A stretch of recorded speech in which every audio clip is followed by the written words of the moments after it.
Hello everybody.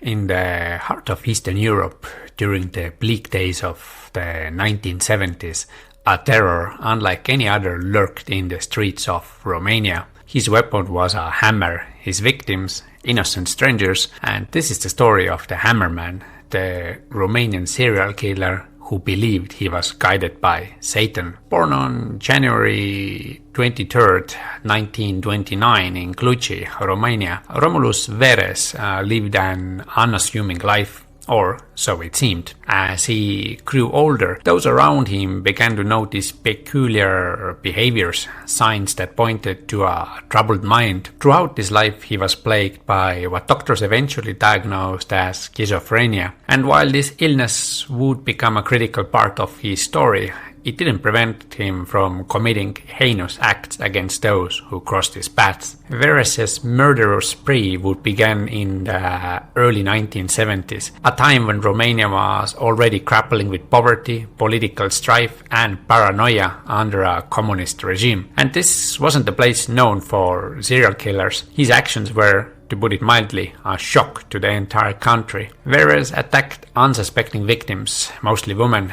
with a hammer. His chosen method of attack was brutal and personal. After each crime, rumors spread, growing in intensity as residents whispered about the man with the hammer. But these weren't just the acts of a crazed man. To Romulus Vereș, his actions were guided by something otherworldly, something evil. In interviews, Vereș claimed that he was possessed, compelled by demonic forces that demanded blood. He believed that Satan himself spoke to him, directing his hand with the hammer, ordering him to take lives. To him, he was a vessel for forces beyond human understanding. Vereș's reign of terror came to an end after 5 confirmed murders and numerous attempted killings. The authorities, however, were not quick to believe his claims of possession. Instead, a lengthy investigation followed, lasting almost 3 years and involving questioning over 4,000 individuals. In the end, forensic psychologists concluded that Vereș was suffering from a severe schizophrenia, a condition that blurred his sense of reality and fiction. The diagnosis was pivotal. It meant that Vereș would not face a conventional prison sentence. Instead, he was deemed not criminally responsible due to his mental illness. In 1976, Vereș was sent to stay at a psychiatric facility where he would remain until his death in 1993.